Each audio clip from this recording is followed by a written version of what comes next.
I've said in another film about how story improves mental health if we become immersed and enter a state of flow. The same goes for music, theatre, knitting, painting, walking, sport, and 100 other things. Being in nature on a cold, frosty winter morning. But today, commerce is trying to steal your attention. It wants your eyeballs, counts them all the time. It wants you to be unhappy, so you spend money to fill the gap.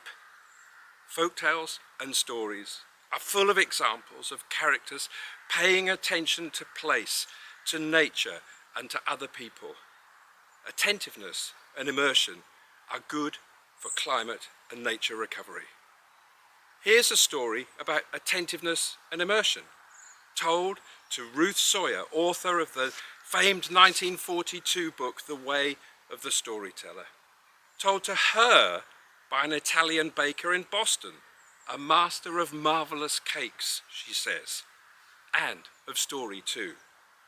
This is about attentiveness, increasing knowledge, making the land better, regenerating at low cost, both the land and ourselves.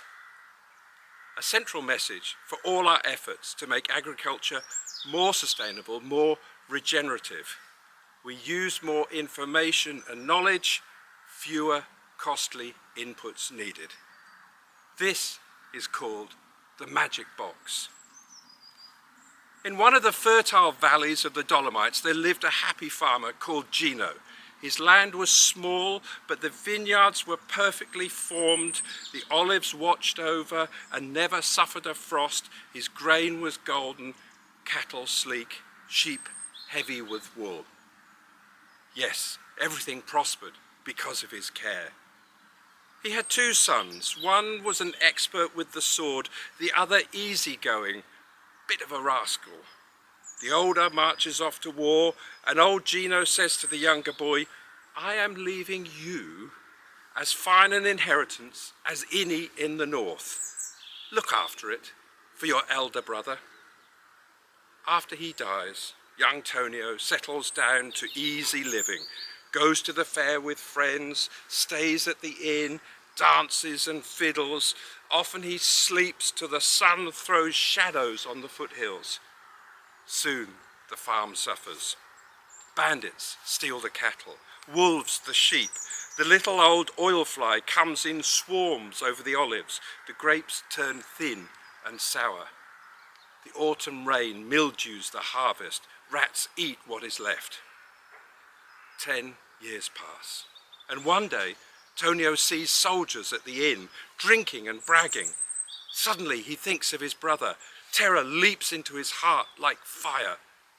He runs to a neighbour who laughs. At the inn they say, "Let's dance."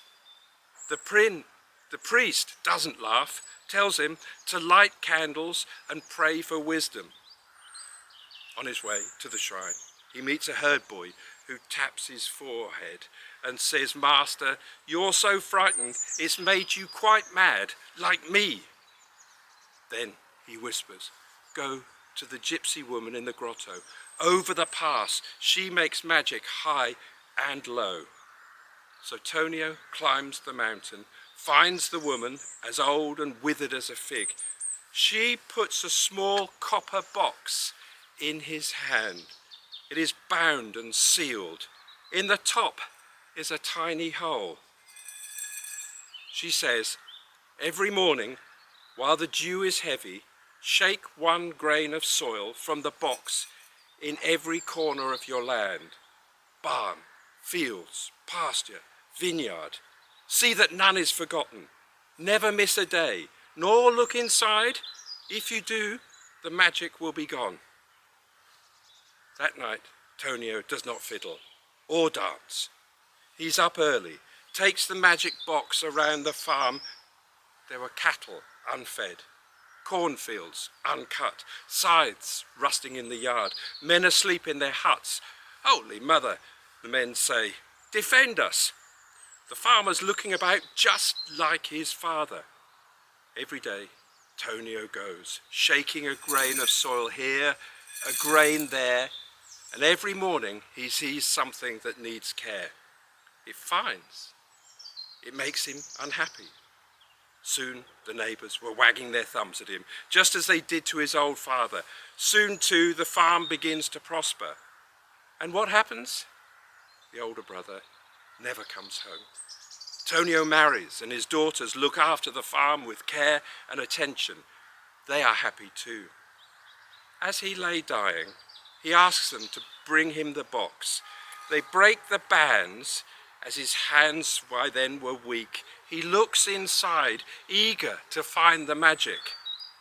In the bottom were the last few grains of soil, the kind that anyone can gather from the forest by the trails. Under the lid was written in scratchy script, "Look you, your farmer's eye is needed over all of land and nature." The Magic Box by Ruth Sawyer and the baker from Boston, and many before him.